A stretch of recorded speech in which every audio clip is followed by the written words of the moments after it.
We are recording this. If you have an issue with us recording it, you may disconnect now. And for everybody else, this is a Zoom webinar. You should have in your software that you came in here, you have the ability to ask a question. You have the ability to chat with everybody. And if you have a question, you have the ability to raise your hand. There's a little hand button that you should be able to raise your hand. What we're probably going to end up doing is about 40 to 45 minutes of talk, and Viki may stop in the middle of that to answer any questions you may have, and then we'll have like 15 minutes of question and answer. And that'll be it. They typically run about an hour, although we can have it go longer if need be. So I think that's all of the housekeeping items. So without further ado, let me introduce Viki Kind. Hi there, everyone. I'm so happy to be here with you this evening. And I love Well Spouses. You are just incredible people who do really hard work, and I just really admire you, and I'm happy that you got to join us today. I work as a clinical bioethicist, which means I resolve healthcare conflicts in hospitals. But the other part of the work that I do is that I've been a family caregiver 6 times. I have not been a well spouse, but I have been a caregiver for my dad with vascular dementia, my mom after a stroke, my aunt with MS, another aunt with cardiovascular disease, and then more recently, my brother after a traumatic brain injury, and another aunt who has COPD and oral cancer and all sorts of things. So I definitely know how overwhelming and exhausting it can be to be a well spouse. Right now, I only take care of 2 people, but I've done more at a time along the way. So I've made sure that the handout is very complete and it has additional resources for you, because I want you to have things you can refer back to later on as you need them. So as a caregiver, I started when I was 21 taking care of my mom, and I'm 56 now. So I've been doing this a long, long time. And back in the early days, I got really burnt out. By the time I took care of my 4th relative, I was so exhausted in every way. And part of that was because I never asked for help. I didn't recognize that I needed help. I didn't ask. We didn't have the internet for some of those years back then. But mostly, I was also a very arrogant caregiver.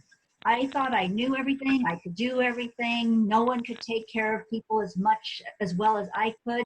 And so even though my brothers would have helped more, I just didn't allow them. So that was one of the limitations that I had as a caregiver. I also didn't research how to find resources and support, and now there's so many things where we can turn, just like you found Well Spouse. I also waited too long to get to help.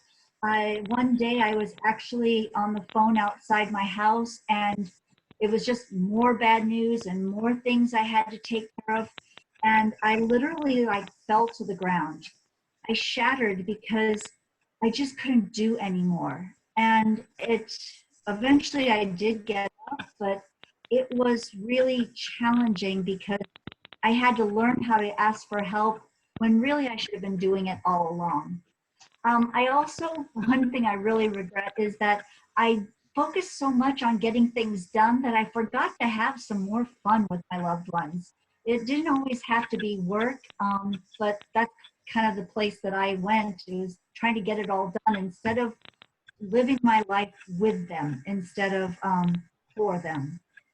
So I know it's really hard to ask for help. Some people, they can do it easily, but for most of us, we're not good at it. It's probably one of the reasons we're really good family caregivers, spousal caregivers, is that we are willing to do what it takes. And when people say, put your oxygen on first, I'm sure you've heard that, like on a plane, put the oxygen on yourself and then take care of your child or the person you're caring for. I don't think most of us can do that. Most of us are going to take care of that other person first. And it's just our nature. If you weren't this kind of person, the person that would stay and care and show up and not give up, you would have already gone. But you're there. And so we have to figure out how can we still be these good people, but also take care of ourselves. I know that years ago I was a lifeguard, and we were taught that even if you threw out like a life vest or one of those rings, where you throw it out on a rope and then you can drag the person in, even when you would throw something to them that they could grab onto, a lot of times somebody who was drowning were so exhausted and so overwhelmed by being exhausted in the water that they wouldn't actually grab the help that was offered. And I don't want that for us. I want us to catch it early and notice that we need help and then ask for help and then get help. So we're going to go through some of this. I'm going to give you a lot of tools you can use to help you get past any barriers that are keeping you from getting the support you need. So the reality is that there are a lot of costs to being a spousal caregiver. 7% of family caregivers report that they don't go to the doctor as often as they should. Now, I know they go to the doctor, but they don't go for themselves. They're taking their loved. 23% of family caregivers report that their health is fair or poor. Family caregivers lose financially because maybe you had to quit work or cut back your hours. Maybe you're having to pay that person's bills because they no longer work. There's tremendous loss. They say that between benefits and wages and pensions and Social Security, women lose an estimated $324,000 over their lifetime, and men lose $283,000 over theirs. And that's not okay. And I know that's true for me because my brothers were off working. They were working jobs, taking care of their families. And because I didn't have kids, everybody would say, well, Viki can do it. Viki can take care of it. And when I look at my Social Security statement, you know how they send that to you saying, this is how much you'll get when you retire. I'm not going to be getting very much because I was spending all my time being a caregiver and I wasn't building up my financial security nest egg. And so I wouldn't go back and change being a caregiver, but I definitely would have gotten more help. So maybe I could have found some balance. Also, there's a lot of emotional problems, is that 40 to 70% of family caregivers have clinically significant symptoms of depression, and 25 to 50% of those people have the diagnostic criteria that would make them be considered to be in a major depression. And for me, I wish I had been told some of these things. I had no idea that there were harms happening. I just thought I was a good daughter or a good sister. And so unfortunately, nobody told me that the stress of caring for somebody who has like a cognitive impairment, where you're in a really stressful caregiving situation, that can impact our own immune system for 3 years after we stop being a caregiver. So you're taking care of the person.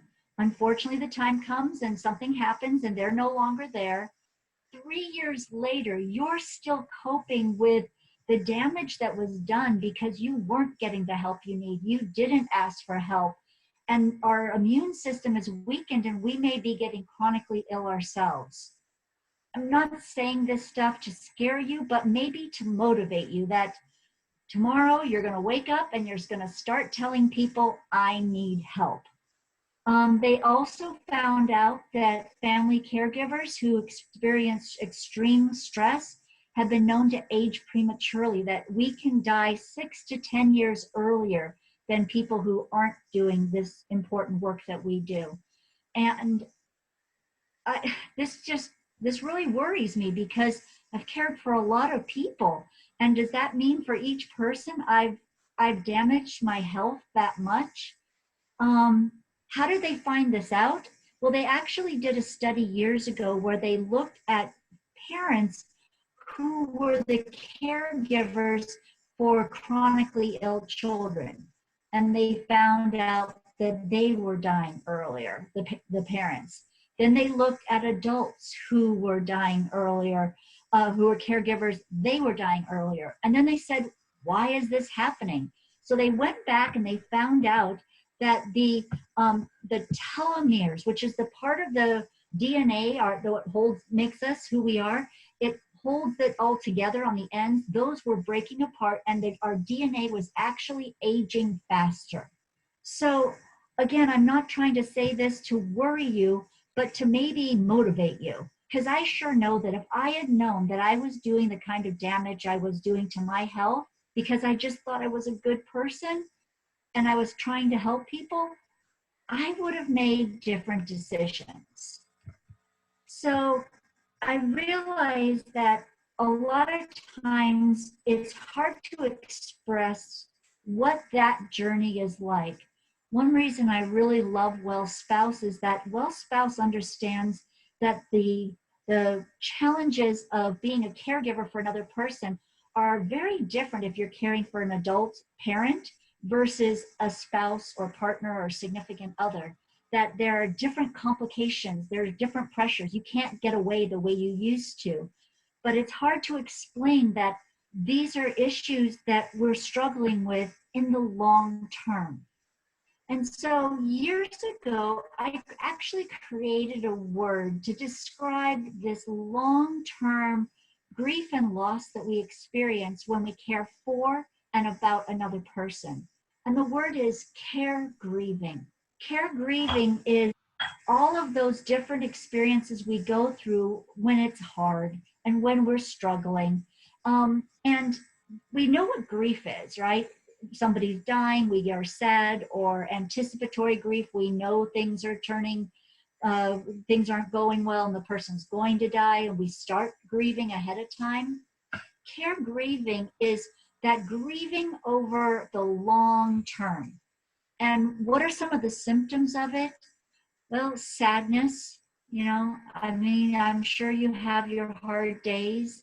There are physical symptoms, not sleeping well, sleeping too much or not enough, eating too much or not enough, feeling resentment. I think that is one of the hardest ones to admit to. I know that family caregivers never say this one very loudly to me, but they'll say it in a whisper. They'll say, I really resent that person. It's not fair. Why did this happen to us, to me? I'm really resentful. And then we feel a lot of shame and embarrassment, like we shouldn't feel that way. But what you're feeling, what you're experiencing is normal. It's a normal reaction to being in a long-term stressful situation. It doesn't mean that anything's wrong with you.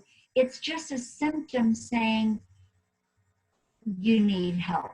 You need to get some support because you shouldn't be feeling this way. Not you shouldn't, like don't feel this way, but it's not fair to have you feel this way because you matter and your needs matter. A lot of Well spouses tell me how exhausting it is, and that even though the person is right there, it can be really lonely because that person is no longer the person that you married, or that person is no longer themselves because of mental condition changes, cognitive changes. One thing that got added to this list of symptoms, I was at a caregiver conference, and this gentleman who was taking care of his wife said, you need to put the word, really talking about like long-term struggles. He's like, you don't get it. And I'm like, please help me understand. He said, there's one shock after another. first you get the bad news that there's something wrong with the person, there's a new diagnosis, and then they're not getting better, or things take a turn for the worse. There's shock after shock that happen over the long term. And that can definitely make you feel angry and short-tempered and irritable. I know that, and nobody had told me that the signs of depression could be feeling irritable, that where you just snap at people because it's just too much. And unfortunately, when we're in the midst of this and we're feeling all of these emotions and physical symptoms, it gets harder for us to ask for help. And not only ask for help, but to know that we are needing help, that we deserve help, because we just get trapped in what we're experiencing at the moment.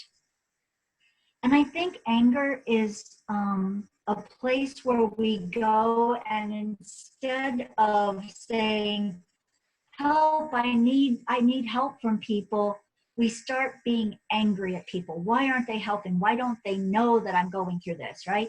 Why don't they see it? Or we get angry at ourselves. Why can't I do everything? There's so much that happens regarding feeling wrong about this.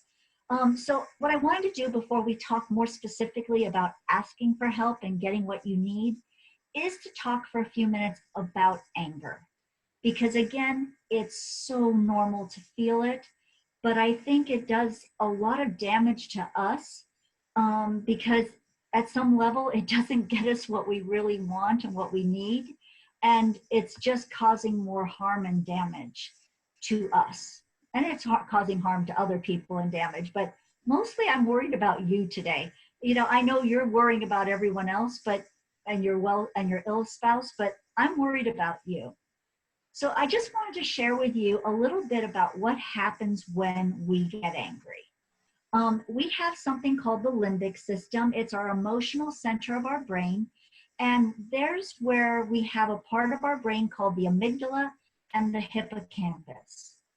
The amygdala does something amazing. The amygdala is always watching for trouble. So it's always saying, am I safe? Am I okay? What's going on? And if something happens, like there's a loud noise, or maybe you're in a car and there's a near miss, you almost hit someone, or someone almost hits you, it sends off an adrenaline surge. It sends off this surge of adrenaline saying, pay attention, watch out, something's going on. So if you've had that moment where you just kind of flare up, something gets you and you just like, I'm so upset. Now it could be other emotions too, but let's stick with anger at the moment. So if you just get one surge of adrenaline, it takes about 90 seconds for that reaction to go through your body and kind of wear out, and you calm down. So if you are in that near miss in the car, so you're driving and you almost hit somebody, you pull over to the side of the road and you're like, oh my goodness, whew. And you can feel your heart beating, and a few minutes later, you're much calmer and you can drive again. That's what we would like to see happen. We can flare up, but then we calm down right away. But if we keep getting wound up, if we keep spinning and spinning where I can't believe it, or you call someone, you're like, you're not going to believe what happened, and then this happened and this happened, you're letting the adrenaline release more and more surges of it. So it ends up being that your whole body is just overflowing with adrenaline, and it takes a long time to burn that off. And it's not good for us, right? Besides, it's not helpful to the situation. Realistically, it's not good for our stress to be so angry.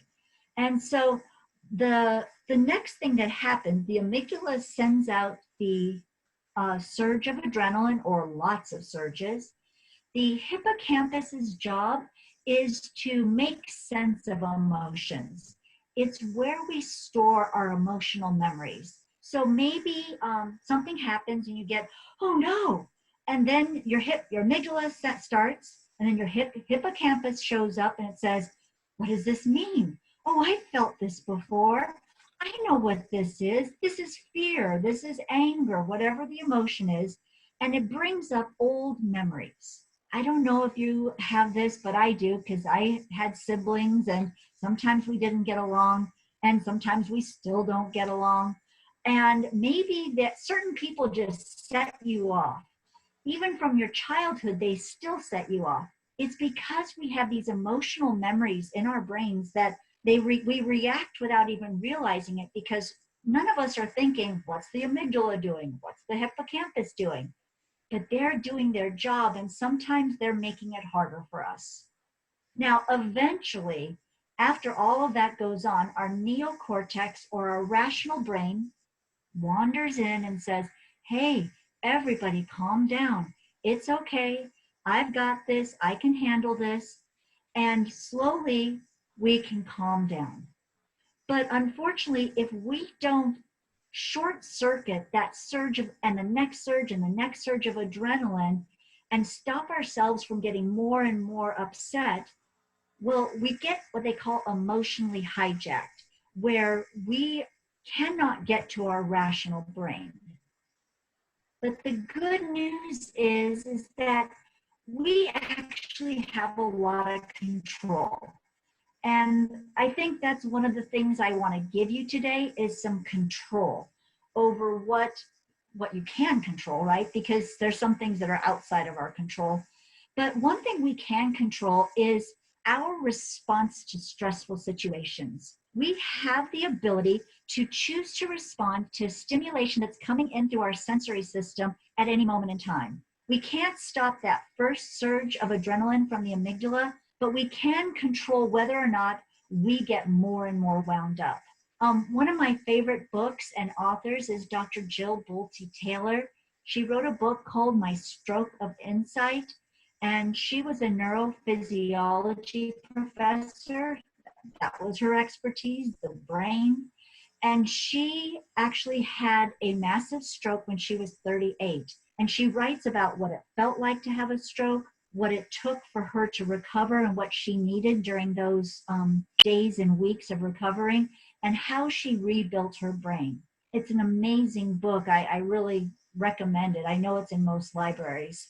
But she says that we can interrupt that adrenaline from getting going, and we can stop us from getting emotionally hijacked so we can calm down and be able to think again and be able to process. So let me go through a couple things you can do so we are decreasing our stress so we don't maybe burn out as fast. So, because you can only get so much help, and we're going to talk about that in a few minutes. But we can calm ourselves down. When something sets you off, any kind of strong emotion, if you can notice your physical reaction, and then you take 2 deep breaths. We know in healthcare that 2 deep breaths actually bring down your blood pressure and help you literally feel better. So before I keep going, because I might have gotten you all stirred up and wound up, everyone take 2 deep breaths. Ready? I'll take them too.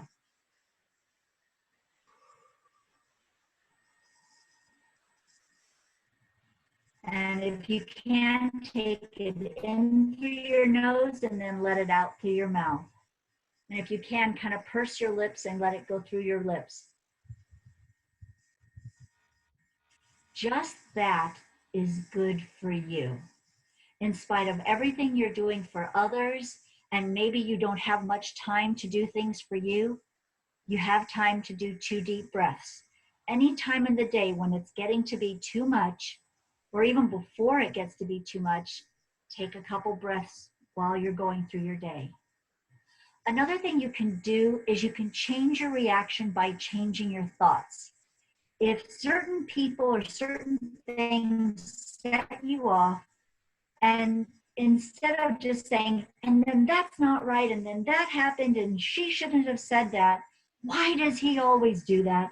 Maybe you could say, maybe that person has a lot of extra pain today.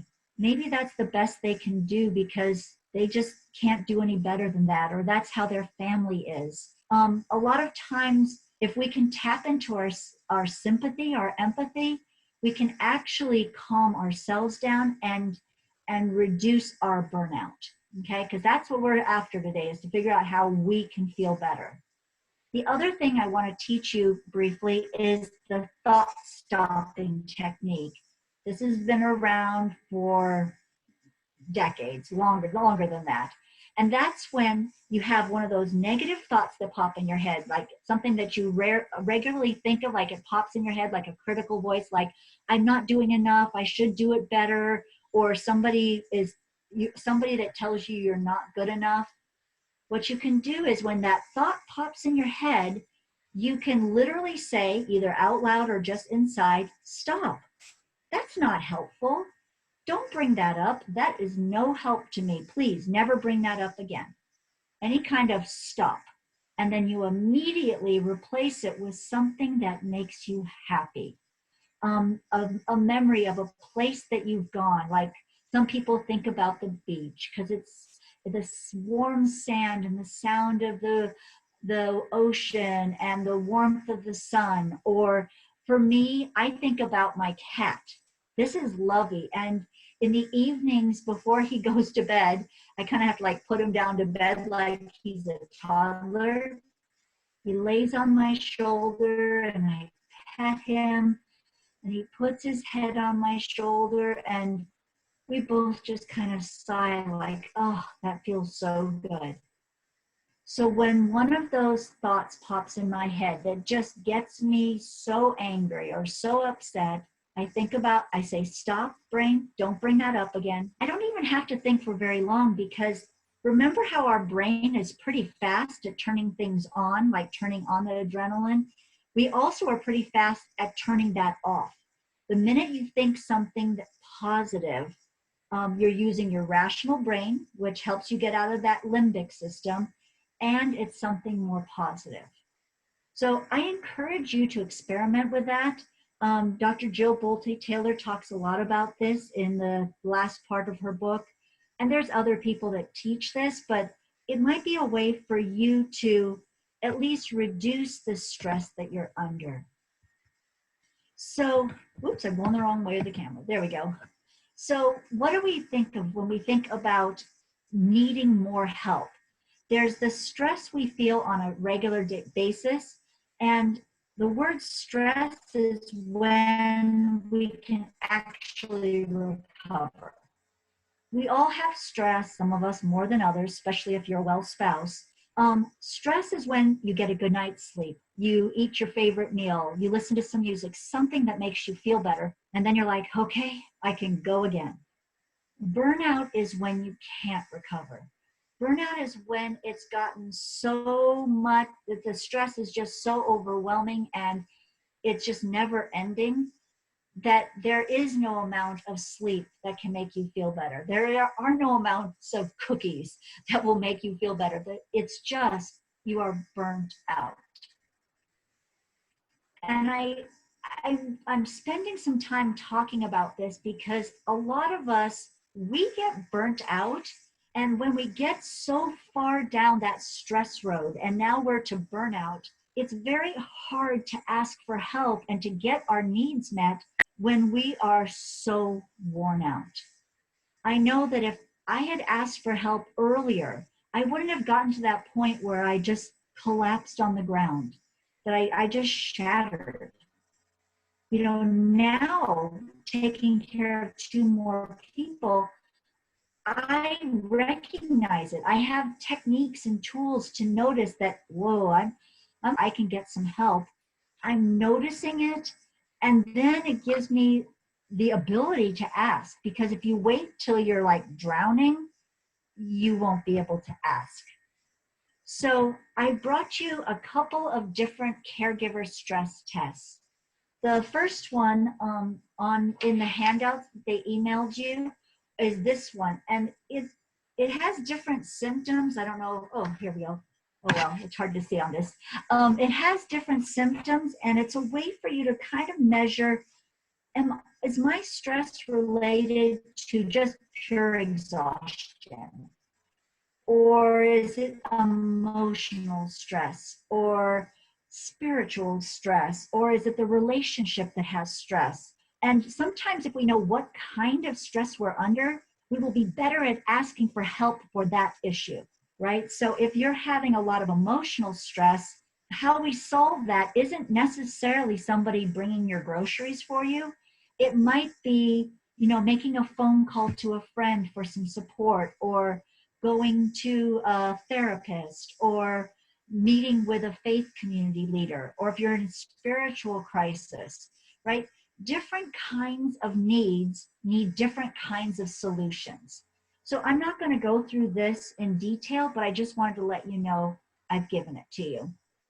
The next test I've given you, and these are tests to help you get what you need, not tests that you have to take like in school, is the Zarit Burden Interview. And basically it's a test that measures where you are regarding your caregiver stress. And you can retake this test, and I recommend it, every 3 to 6 months. I did a test like this when I was in the middle of taking care of 3 people at the same time. My doctor noticed that I wasn't doing well. I'd come in for some other health issues, and he gave me one of these tests, and I got a bad score because I really was burning out. And then a few months later, I came back for a follow-up appointment, and he gave me the test again, and I doubled my score. My stress had doubled. And again, I did ask for some help. I don't think I asked for enough back then, because I did eventually really burn out. But having something that would measure it, a way for me to say, how am I now versus how am I in the future? Because every day can kind of become a blur. And I'm sure you're feeling that right now, because a lot of you aren't able to go to work like usual because of the coronavirus, and everything is really kind of all running into them itself. And so a month might go by and you will be like, how am I now versus how was I then? Because if you can measure how you are doing and you notice that it's getting worse, that might be a motivator for you to ask for help now before it gets too bad, right? Because if you don't notice you're having troubles and then ask, if you don't notice you're having problems, then you won't even begin to ask, okay? And now I have one more thing to show you, and it's here on the screen. I call it my ladder test, or my two-hand test to balance the needs. And I invented this one. The other stuff I didn't invent, those other tests, they're from other experts. I invented this one because I was having a conversation with a gentleman who was taking care of his wife who had Alzheimer's. And she was still living at home, but her Alzheimer's was getting worse. And he said to me, Vicki, when should I move her to a memory care unit? When should I move her to get more help? And I sat down with him and I said, well, let's talk about this. And I don't know why, but I put up my hand like this. For those of you who are listening, I just put my hand up like in front of me, like with my elbow bent, my hand up at my shoulder. And I asked him, I said, how is your person doing? How is your wife doing? Are her needs being met? Is she stable? Or, and I started to notice my hand going up, up, up. Are her needs increasing? Are things getting harder? Are things getting more difficult? And what he told me surprised me. He said, she's doing okay. Her needs were increasing, but I got some more help at home. And for now, she's okay. She's stable. And I don't know why, but then I put up the other hand. And I said, so how are you doing? Right? And what do you expect him to say? What happens when a caregiver gets asked, how are you doing? A lot of times we burst into tears because nobody checks on us. People don't ask, how are we doing? Because we're not doing well, right? We're well spouses, but we don't feel very well sometimes, right? So I said to him, how are you doing? Are you coping? Are you doing okay? And then I found my hand falling down, down, down in front of me. or are you falling apart? And he said to me, I'm doing okay. I'm doing okay right now. And I like having her home. I know that there'll come a time where I'll have to move her, but I'm glad she's still here right now. And I said, that's wonderful. And I said, this is a way for you to measure it. You know, maybe in a couple months or every 2 or 3 months, measure this. Ask yourself, how is she doing? Are her needs being met? Is she stable? But if her needs are increasing, then you need a new plan. And then I said, but don't forget to ask how you're doing. Are you coping? Are you doing okay? If you find that you're falling apart, you need a new plan, right? Because she could be stable, but you're falling apart because you just worn out, or you could be handling it, but her needs are increasing beyond what you can do. Either hand moving, you need a new plan. Maybe it'll be time for you to move her. But if both hands are moving at the same time, you need a new plan right away, because you're not there being able to cope and help her, and her needs are increasing.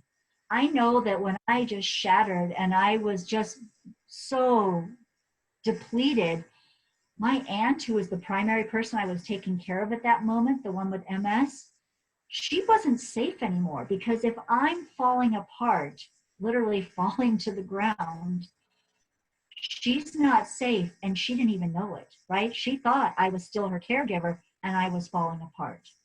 Luckily, I got up off the ground, I got people to start helping, and I was able to return to being at least her part-time caregiver. I shared it with somebody else then. But this was a way for me, if I'd known this, to measure how we were both doing. So I'm just going to stop for a moment and check in. Are there any questions that I should address that came up that would fit before I move forward?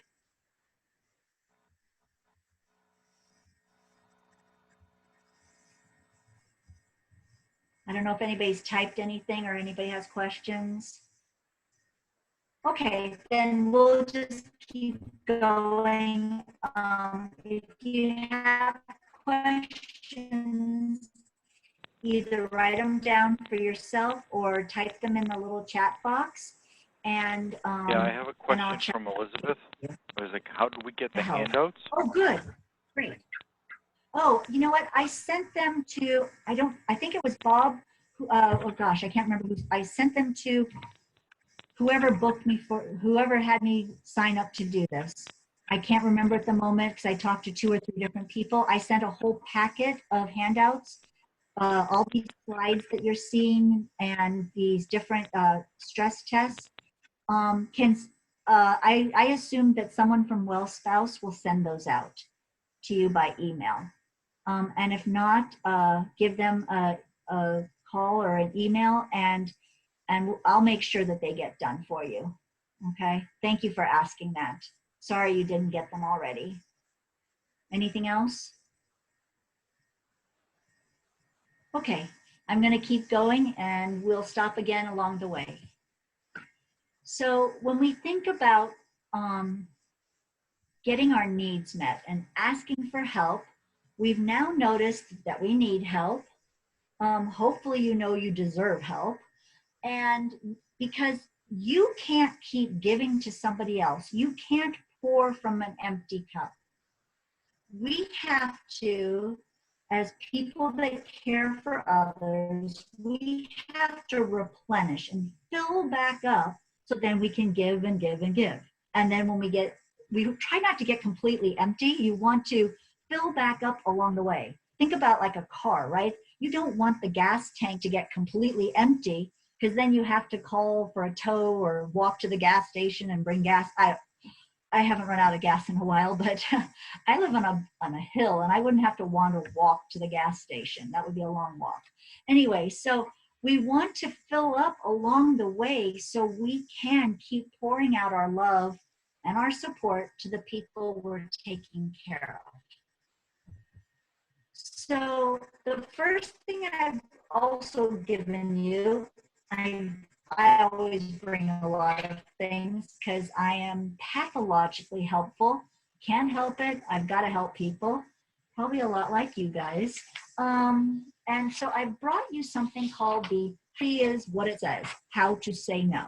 Now, I know that people who take care of others, we tend to be more empathetic, more sensitive.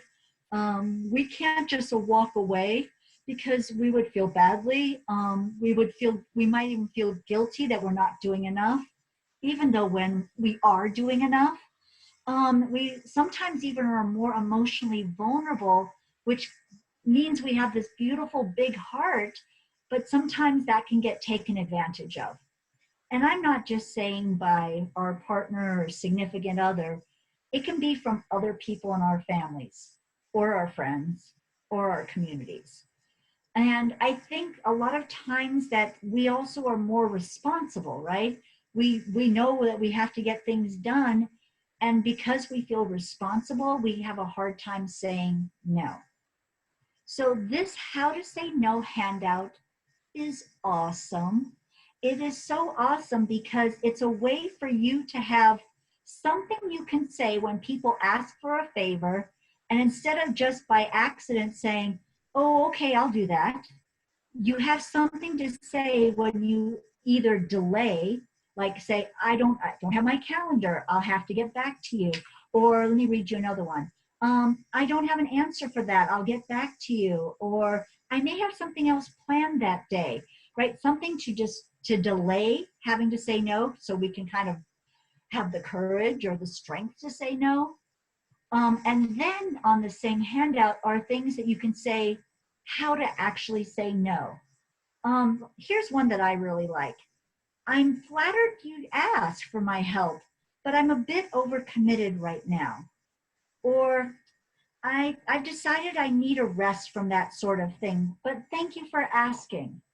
Now, what you need to do is you need to memorize one or two sentences from each area of the handout, two sections, or find your own sentence. It's fine. But you need to have something ready because what happens is, well, let me tell you what happened to this one lady. Okay. She was baking bread for her faith community. And because they would have like a potluck after their services, and they said, oh, can you bring bread? And she was taking care of a few family members, and she didn't have time to make bread, but she couldn't say no. And so they would say, can you bring bread? And she'd say, oh, I don't know. I think I'm getting a little too busy. And then they'd say, please, please, you make the best bread, right? They would ask and ask, and she didn't have something where she could just say no. And she didn't feel the strength to say no. Once she got this list, she found one of the no sentences she could say, and this is what she did. I told her to do this. Practice saying no in the mirror. Literally practice saying that sentence. So when it comes time, you have the strength to say, I'm so sorry. I'm a bit overcommitted right now. Thank you for asking, but I need to say no. And then the trick is to not let them try to talk you out of that. You have to say it strong and with confidence, because if you say, oh, I don't think I can do that, if it's too soft, then they'll come back at you saying, are you sure? And they'll try to trick you into doing it. Now, I know some of you have no problem saying no, and you're like, I don't need this list.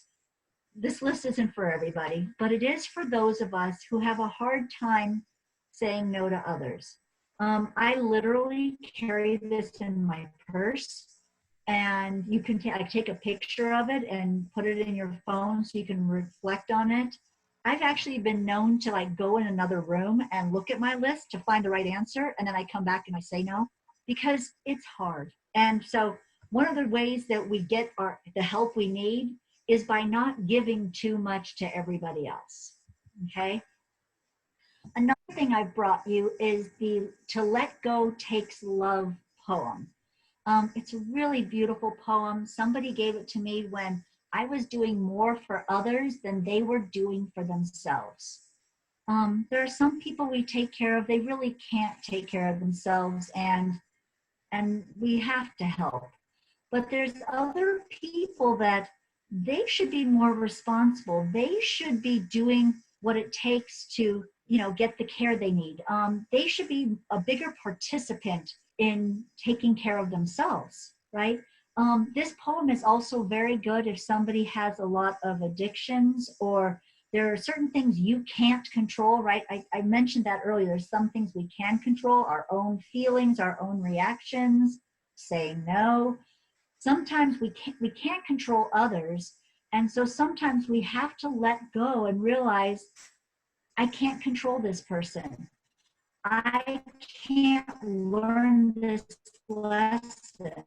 I can be supportive, but this is not mine to learn. You might like.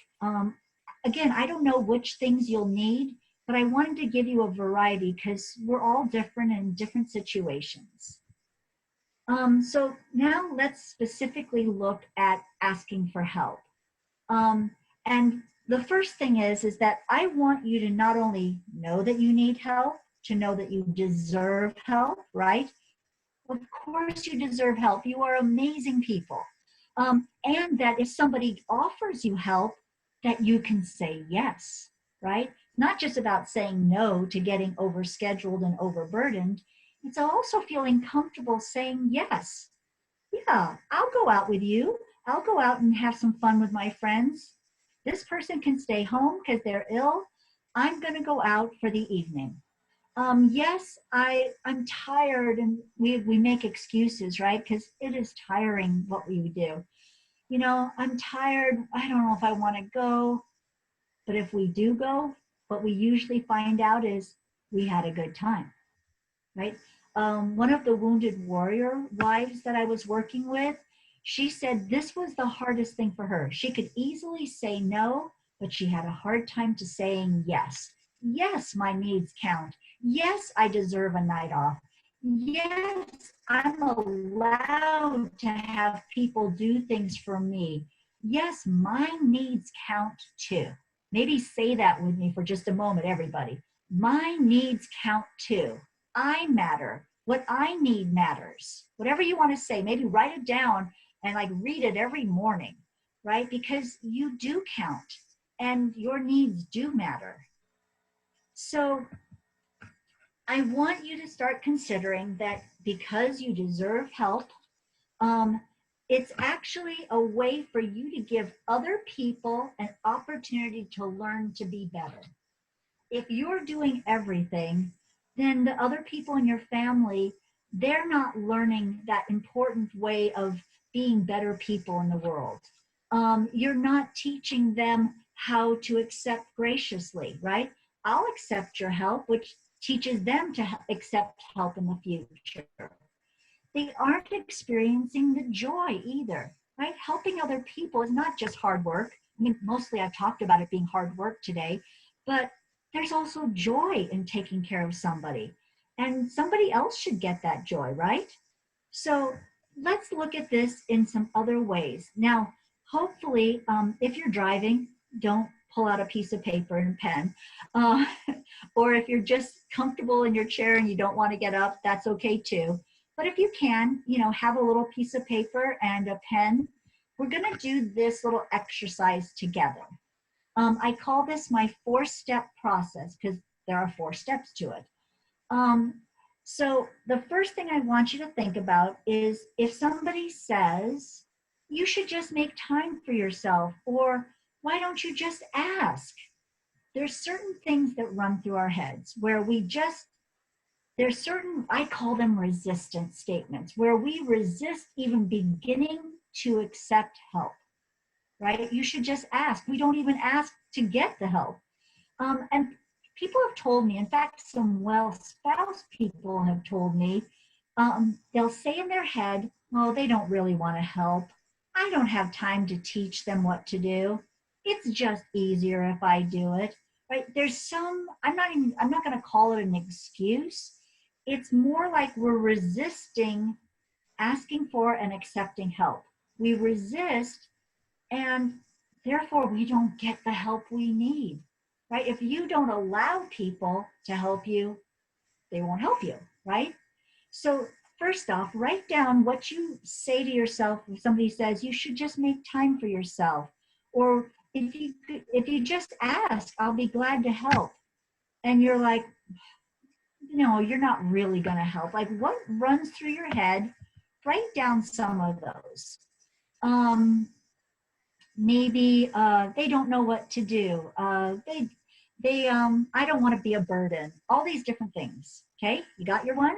All right, so now you may have actually written down a couple different things. And I'll tell you that once you're kind of aware of this, you'll start noticing when you do it, which is awesome, because next time when you're in a situation and you notice yourself kind of talking yourself out of accepting help, oh, it's just easier if I do it, I don't want to be a burden, you'll notice those, and then you can catch yourself, and instead of having a resistance statement, you can have what I call a power statement. So if you wrote anything down, now we want to create what I call a power statement, which can power you through to receiving the help you deserve. So some well spouse members years ago told me this. I'll tell you theirs. That one person said, oh, they don't really want to help. And the well spouse person said to me, well, I actually don't know this because I haven't given them a chance. I didn't even give them a chance to help. Another person said, they don't know what to do. And literally it was like a light bulb going off. I could teach them, right? It's like, of course they don't offer because they don't know what needs to be done. I found out, I'll just backtrack for a second. I found out when I had fallen to the ground and I couldn't do anything, I had no idea that my other relatives, my brothers, other relatives in the family, extended family, they had no idea all the things I was doing to help my aunt and my dad, etc. They had no idea the long list of errands I was running, doctor's appointments, keeping trust, right?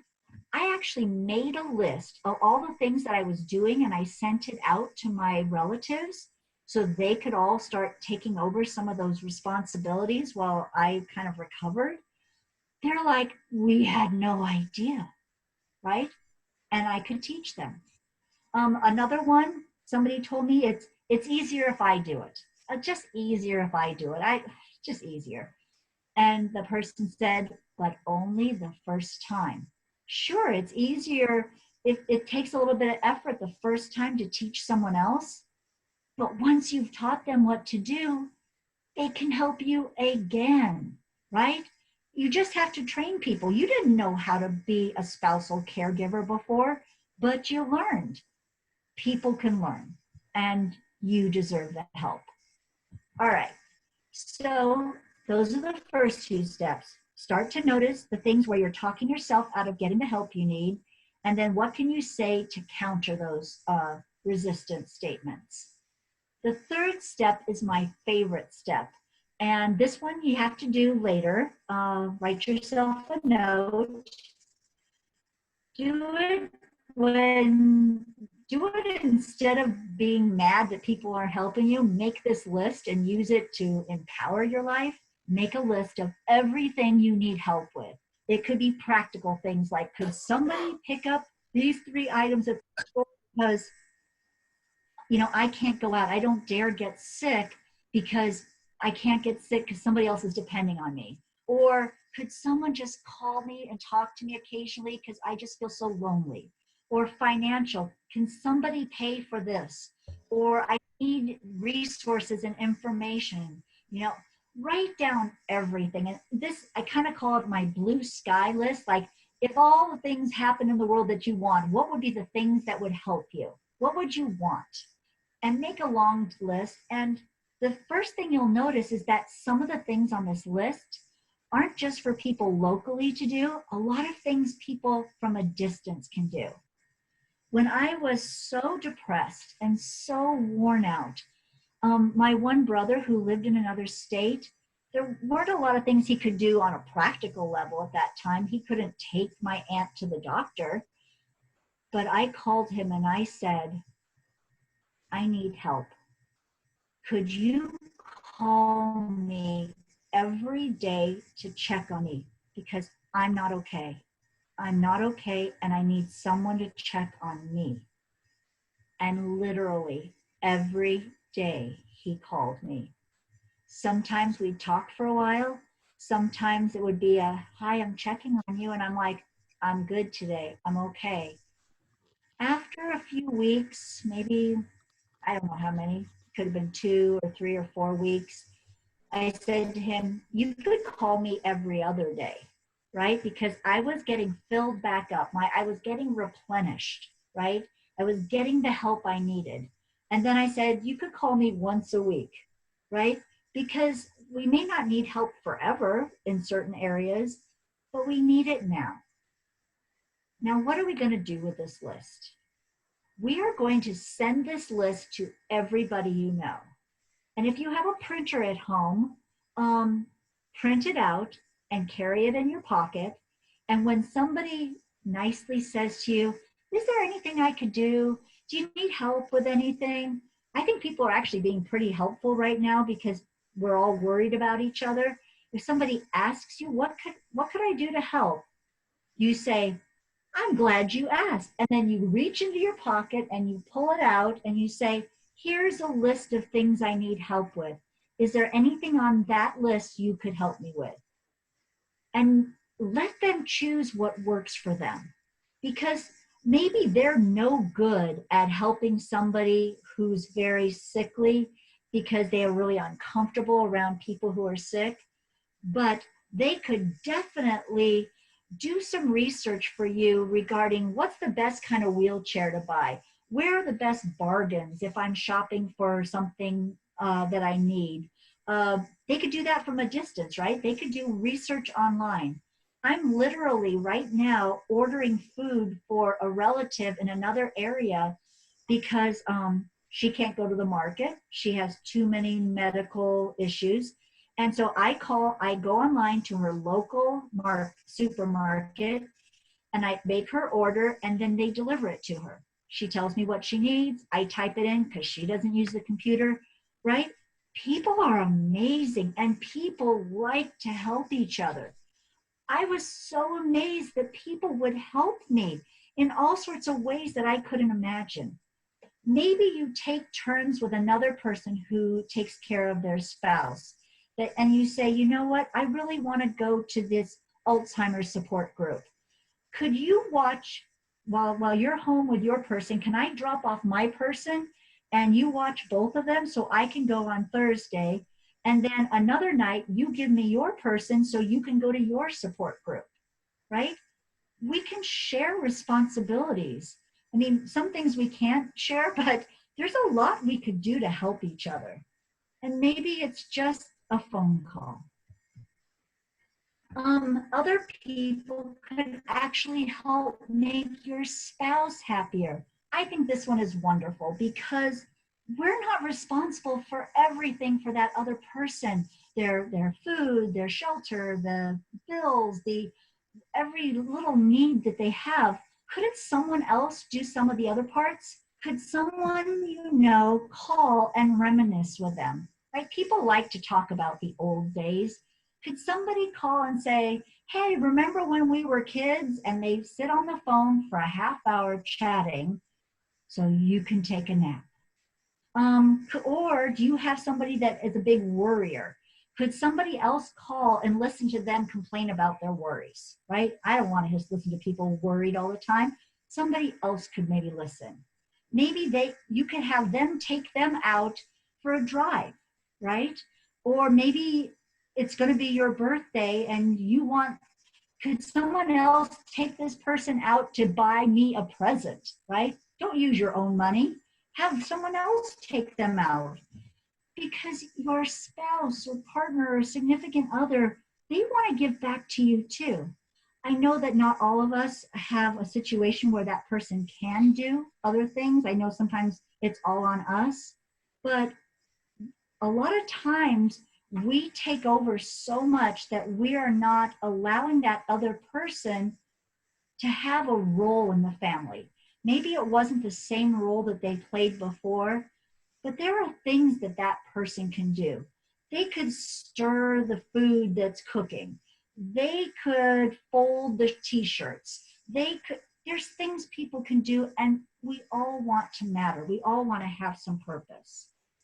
Maybe it's just a drive to nature, you know, that somebody else can do that so you can have a break.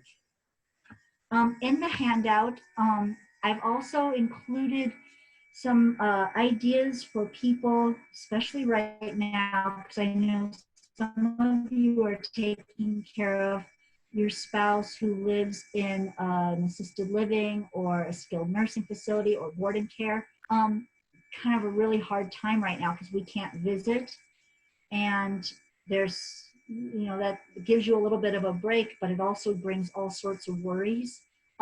On theconsumervoice.org, which is the national organization for the ombudsman who protect people in nursing facilities, they have a wonderful website, and I've given you a link and I've written down some of the ideas that they had on how to stay connected to somebody who lives in a care community right now, or anytime, but especially right now. I'm also giving you a link to the kindness reminders that I have. If you have other relatives that really want to be a part of taking care of your ill spouse, this is a little email that they'll get once a week. You can have them sign up for it. There's no cost. And I'll send an idea once a week of something you can do to show love to somebody from a distance, or to show support to the people that are doing the work of caregiving. There's a lot of resources out there, so I just wanted to include that for you. So we wrote down our resistance, step one. We wrote down our power statements to get us past our resistance. We wrote down a really long list of ideas, and then we shared it with as many people as possible.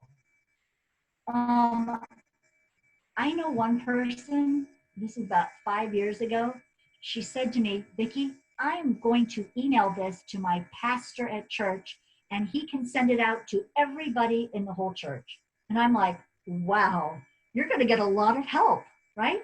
I mean, again, some things maybe aren't as useful right now because of the situation we're all in because of the virus, but people can still help. They can still make phone calls. They can still do research for you. They can still, you know, do some things, drop things off on your porch, right?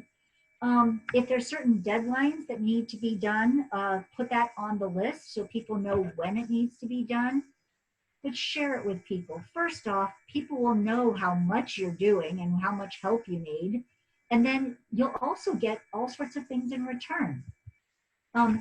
I tell people, ask everyone, ask anyone, because you may have to ask 5 people to get one that will help. The great news is, sure, 4 didn't help you, but 1 can. If somebody is good at this, let them do that. If somebody's good at something else, let them do that. I brought you an identifying sources of support exercise, and it tells you the different kinds of needs people have. And then you can say, well, pick a person that you're thinking of that you could be supported by. What are they good at? It's, again, just kind of another tool for you to think this through. All right, so sometimes people will get to this point and they're like, I'm uncomfortable asking. There's nobody I can ask. And that's when I say that's one of those resistance sentences. Instead, say, there are more people that I didn't even think of that I can ask, right? There are high school students that need to earn community service hours so they can graduate. There are people that have in different faith communities, they have people that will do good for others in the community, even if you don't belong to that faith community. There's other people out there that will help. If somebody's like, I don't want to ask him, he wouldn't want to help, like you're already guessing the answer, stop and ask, say, how would I know? I haven't even asked him yet. I'll just ask, right? Because a lot of the reason we don't get what we need is that we didn't ask. We didn't ask for specific things, and we didn't tell them how much we needed. It's okay to say, I need help. I deserve help. I'm worth it. If any of you have relatives where you're kind of annoyed because why should I have to ask? They should know, right? Because some of you are taking care of people who your spouse has adult children. It's like, don't they know? Well, I think sometimes they don't because they have never lived in this situation before. One of the best things you can do in the future is have those people come and stay with your spouse for a weekend so they can see all the things that need to get done. If some people are able to get respite, if you have somebody who's on hospice in the future, you can get like 5 days of respite care where the people will, the government, the federal government will pay for that person to go to a care community for 5 days so you can have a break, right? But we have to let people know we need the help. And then we have to ask for help and accept it. So if you have a family member, let me finish this last part. If you have a family member or some other person in your life that should be helping and they say, oh, I'm too busy, here's what you can say, okay? Because they could help. They could pick up the phone. They could go online and order you groceries. They could write you a check to pay for something, okay? If they say, I'm too busy, you say, if you don't have the time to help, then you're going to need to pay somebody else to help me because I can't do this all by myself. So I understand you don't want to do it, but you're going to need to hire someone to help me. And then they're going to say, well, I don't have the money to help. And then you're going to say, then you're going to have to find me someone who will volunteer to help. There are people who will volunteer. You make the phone calls. I will tell you that there's a lot of family members that they would be so happy to not have to help you, but they'd be glad to send you money. Say, you know what, I need a break and I have to pay, I'm in California, $17 an hour to have somebody come and stay with my spouse. And I need a break for 6 hours. So $6 times $17, I think that's $68. Plus, I need some money to enjoy going out, to buy some lunch and enjoy. Send me $80. And a lot of people will write checks for you. I know it sounds crazy, but literally, there are people who would be happy to send you money so they don't have to do it. And then you treat yourself because you deserve help. And I hope people start giving you what you need. I do want to just say thank you. I'm going to stay and answer any questions you have. I'm not in a hurry, but I know some of you have to get back to your responsibilities or maybe just something that makes you happy. That would be awesome too. But I am really full of gratitude to help you, be able to help you today, to be able to say, I appreciate you. I appreciate all the goodness and the amazingness that you are. You truly are superheroes. And again, I'm just full of gratitude. Thank you very much. I'll answer questions. Hi, Vicki. I'm going to start with Elizabeth had a comment. She writes, Sure. asking for help. I call it double gifting. We know how good we feel when we're able to help someone. So if we make a reasonable request of somebody and they're able to help, not only do you get the gift of their help, you're giving them the gift of feeling good about helping. Oh, absolutely. I just wrote that down. I'm going to use that terminology. Thank you. Double gifting. Lovely. Double gifting. All right, and I see BJ Amini has their hand up, so I'm going to allow them to talk. And if anyone else has a question, You can either write it down in the chat window or raise your hand, and I will unmute you. Hi, Okay, Vicki. I just loved your talk. Thank you so much for everything you said. One of the things that really resonated with me is that you can't give help with if your cup is empty. And I worked in healthcare with WHO for a long time. And that was one of the key phrases that would be used in training frontline health workers to explain to parents how to deal with diarrhea. Okay. Fill the leaky bucket. And so many of these people would have to walk for miles to bring water or something in containers back to their home. And they all understood the concept of, you know, leaking water out, and how that if their child would die if they didn't keep filling the water, refilling the water. And so that was what they would tell them, fill the leaky bucket. And then they would give them these, UNICEF provided these special saline salts. Sure. And it was just a way to keep the child hydrated until they got them through, you know, the worst part of the diarrhea. So when you said that, but you said it in much more eloquent terms, but I just thought, oh, I get it. Yeah. You know, because we're human. We are, you know, I tell people we're incredibly limited as human beings.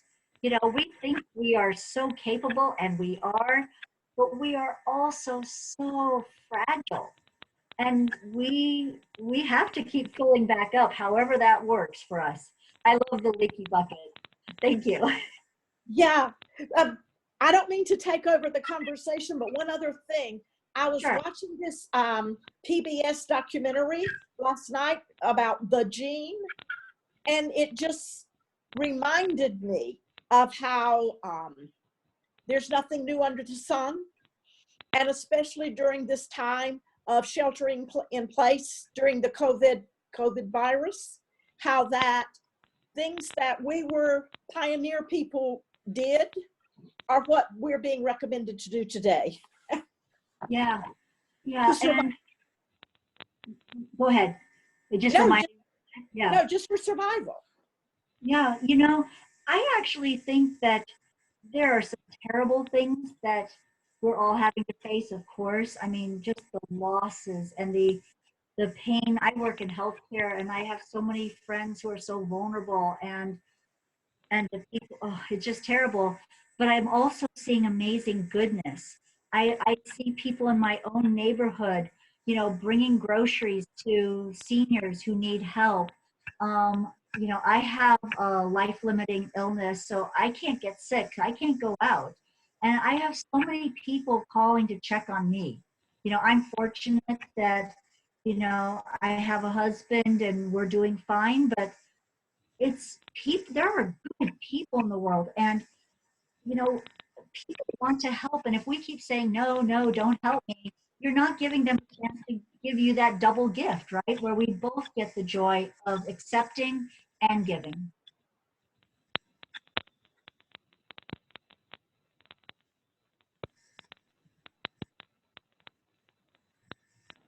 Does anyone else? Do we have any other questions? Oh, Joel has a question. Let me unmute him. Great.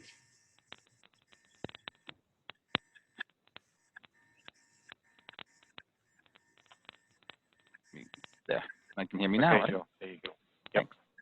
No, actually, this is all well and good, and some of the suggestions you make make me wish some things exist. I actually literally was just surfing around to see if there's little blank mini cards, because of course I'm a guy, and asking for help is very emasculating. But you know, I was thinking if I had a little deck of cards with pre-printed things on it that I can pull out of my pocket and say, oh, well, here, you asked to help, here, pick one of these, and maybe these cards would say, call me once a day, or offer to come over so I can take a nap in the afternoon, or fold my laundry, or what have you. I think it would be great to have something like that in my pocket, and if they say, oh, well, I'm going to do these two things, then you'll know they were serious when they said, you know, can I help? So. Yeah. You know, you could actually make a deck of cards, you know, use either index cards and, you know, make your own little deck, or take a deck of playing cards that doesn't have, I have some decks that only have like 50 cards instead of 52 now, you know, and right on there with the marker, the things you need. So even when you pull it out, it doesn't feel weird, you know, because it's amazing how the little things will add up. And I really appreciate you saying that, you know, it can feel emasculating. Yep. And I really think that it's real, it's a real feeling. It's a real experience. And I I can't help you not feel that. I just want to validate that that's a really real thing. A lot of men will say to me, it's my responsibility. I have to do this. I protect my family. I'm the provider. And you're still a human being and you still, you know, nobody does it alone. You know, the nurses in the hospital, they don't stay there 24/7. They have 8, 10, 12-hour shifts and then they go home and they try to fill back up. There's no way that well spouse members can do it 24/7 without ever having support. That would just, you'd be like a robot then. And you're not a robot, you're a lovely man. So, you know, I really appreciate that. And so make it work for you. Maybe a calendar, I need help these days, fill in the blanks, everyone signs up, so you don't even have to really talk to them. Maybe that would work. I think there's creative ways we can get around. Yeah. And there's also a little bit of that shock too when somebody asks you. It would be nice to have something already pre-made because you're so shocked somebody asked that you stammer and you actually don't come up with anything.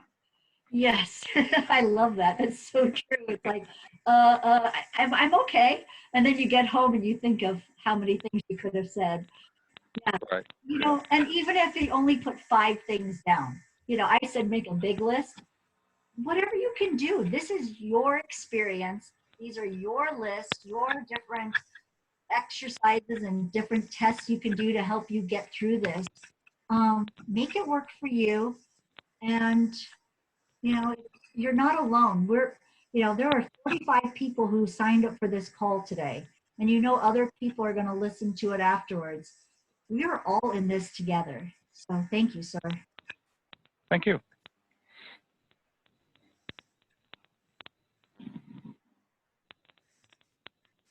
Okay, so do we have any more questions?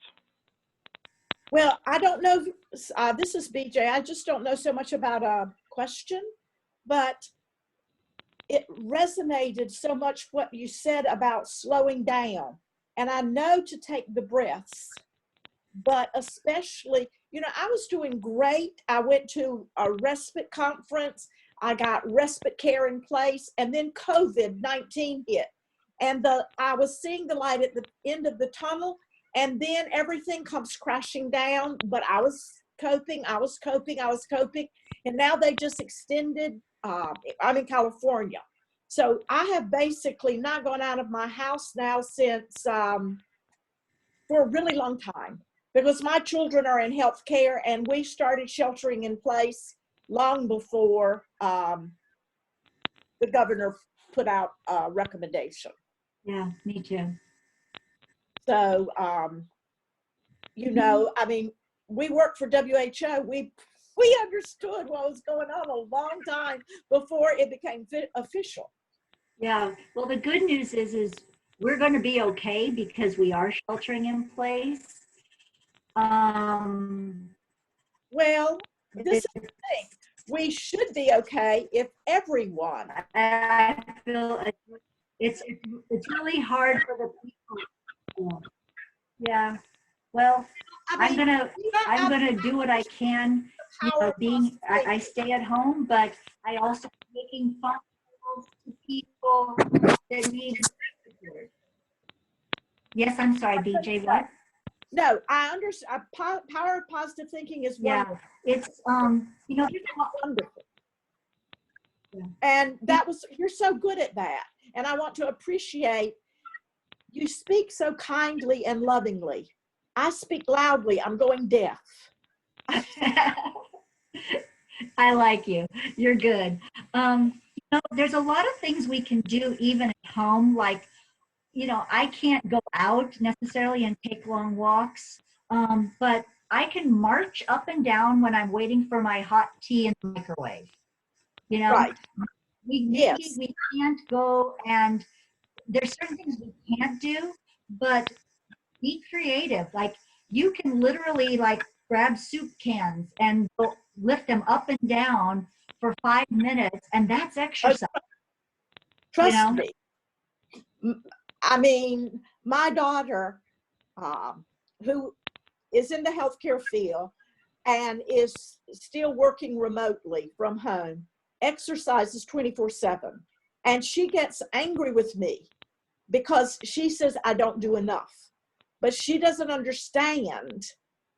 I still, when knee replacement needs work, if it's not physically evident to her because she's young and she's healthy. yeah.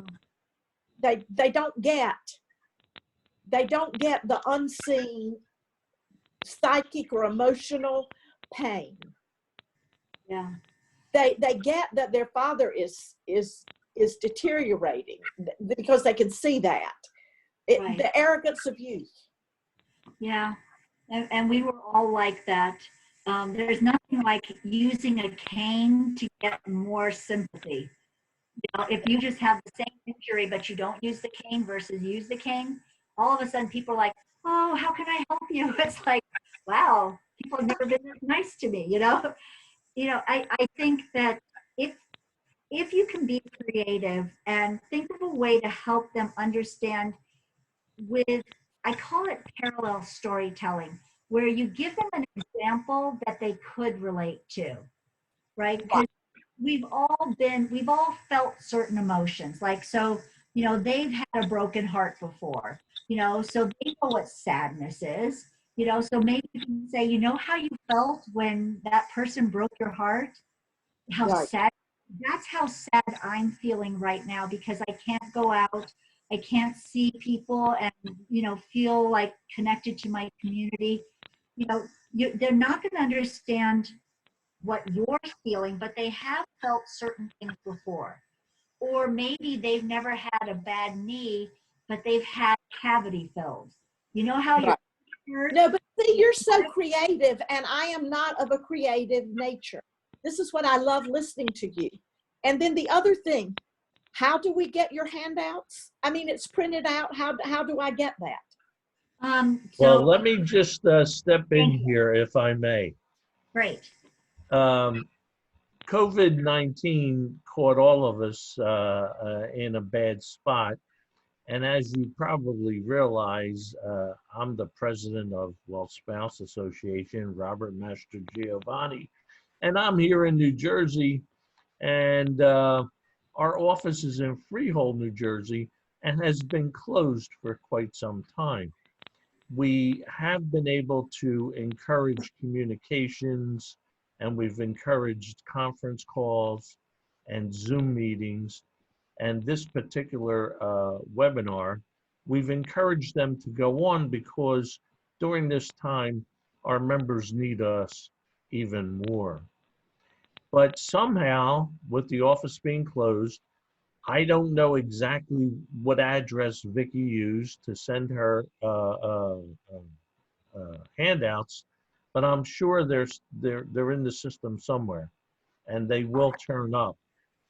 But in the meantime, let me say that Jerry and Al Cozen will be taking this recording of this evening's program, and they'll be putting it up on our YouTube channel, and you will be able to rerun the entire thing and study it to your heart's content. That's wonderful. Yes. And then in addition, if you contact the office and let us know your mailing address, let us know, identify yourself and let us know who you are. When we find those written handouts, we will send them to you.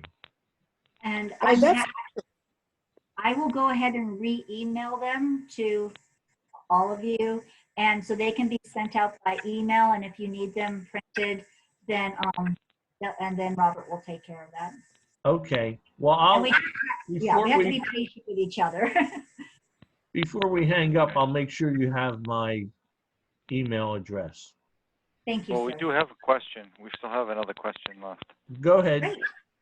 Great. Jenny raised her hand, so she is now unmuted. So go ahead with your question. Can you hear me? Yes. Oh, okay. I think you guys covered the last part of it, but I wanted to say I do have some good system was working until the coronavirus was that I was going to the Y, I was taking a class, I was I was literally very happy not to get depressed anymore. That really helped me, but now that the coronavirus, I was just wondering, is a possibility of having this meeting once a week? It really does help to talk to other people. You know, when you talk to your family, you're just checking on them and everybody's fine and everybody's doing what they're supposed to, but sometimes you can't talk to them about the situation that you're dealing with. That's why I had my support system of working out, going to the Y, swimming, writing, and stuff like that. But now it's making it harder to go out to eat and you know reward yourself. Situation. Is there any way we can have meetings like this? You know, contact. Well, Jenny, I don't know if you are a member of a face-to-face support group, but we established telephone conference calls for all the face-to-face support groups recently, and it would be very easy for you to get in on some of those conference calls. And also, a lot of the groups are using the individual Zoom programs that are available, and they're having individual group meetings using the Zoom. This is a Zoom webinar, which unfortunately we can't have once a week, but we do have this Zoom webinar available to us, and occasionally we plan to have them on a monthly basis. We try to do them as frequently as we can. So I'm going to take this opportunity right now to give out my email address. And Jenny, if you'd like, you could, from anywhere in the country, you could join the conference call for my group if you don't have a group of your own. No, because I live upstate New York and I live literally in the woods. So I only Well, have one neighbor and well, that's so fine. That's fine. You could join my group conference call. I mean I'm on Facebook and I try to get in groups, but that doesn't seem to be working very well. Well, okay. It I'm sounds going. like Robert's is inviting you to join his online Oh, telephone. oh yes, I would love to. Excellent. Okay, fine. Okay, fine. I'm going to give you my email address. I'm going to give everyone right now my email address. It's uxbridge240@verizon.net. I'll spell it for you. Okay. It's UXBRIDGE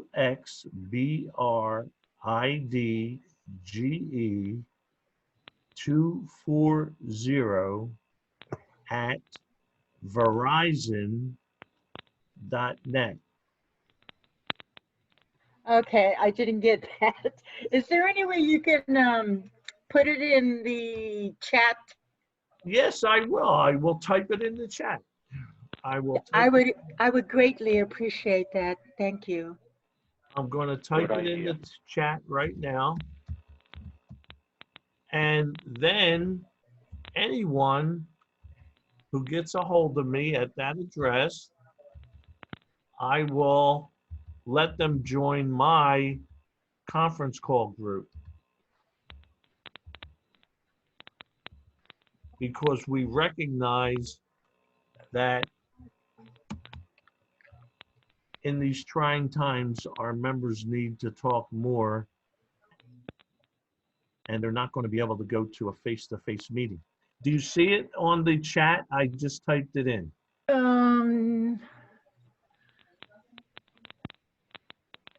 Yes, I think I see it. I see your post, but I don't see the actual. You see, I said, There's a chat. If you look at the bottom of your screen, there's a bunch of options. One says chat, looks like a little bubble. Yes, yes, I see that. click on that. Click on that. It should open up. Okay, okay. But I'm seeing it says wonderful insight on how stress we can. Oh, now I see it. Thank you, Robert. I was trying to. Okay, you see it? Yes, I see it now. Thank you. Very good, very good. Now write that down and get a hold of me, maybe tomorrow, and I'll make sure that you join my group, my telephone group. Okay? And that's available to anyone that's on this call tonight.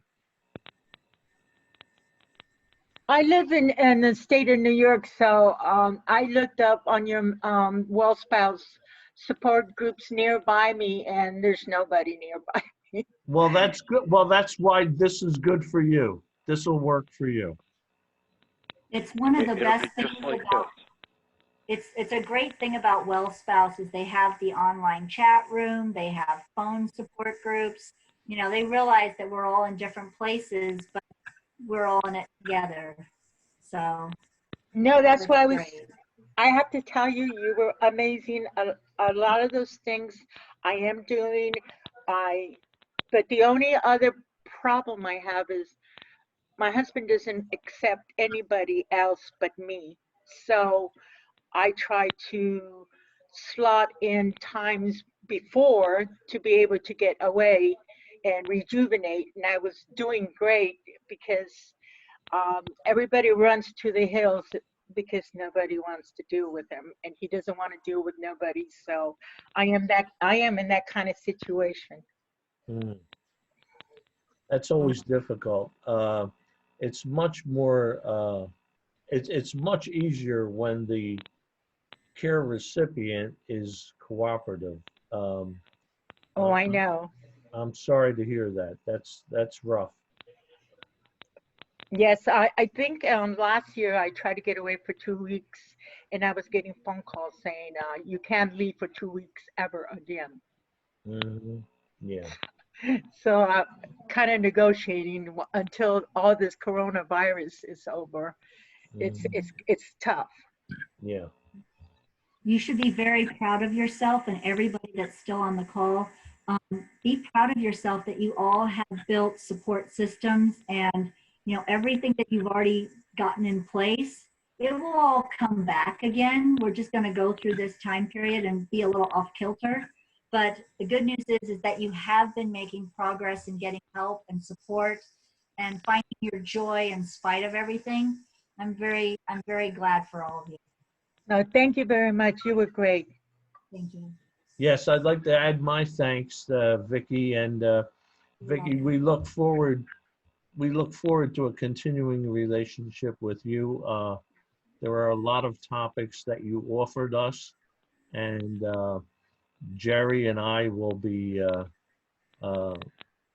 looking at those topics and coming back to you in the future. We look forward to a good working relationship with you. I want to thank you very much for your help. Thank you. I love Well Spouse. Happy to help. Okay. Well, thank you. This is Jerry again. All right, so if there are no more questions, I'm going to stop the recording, and then we can say thank you to everybody. And thank you again, Viki, for all of your help. And this concludes tonight's webinar.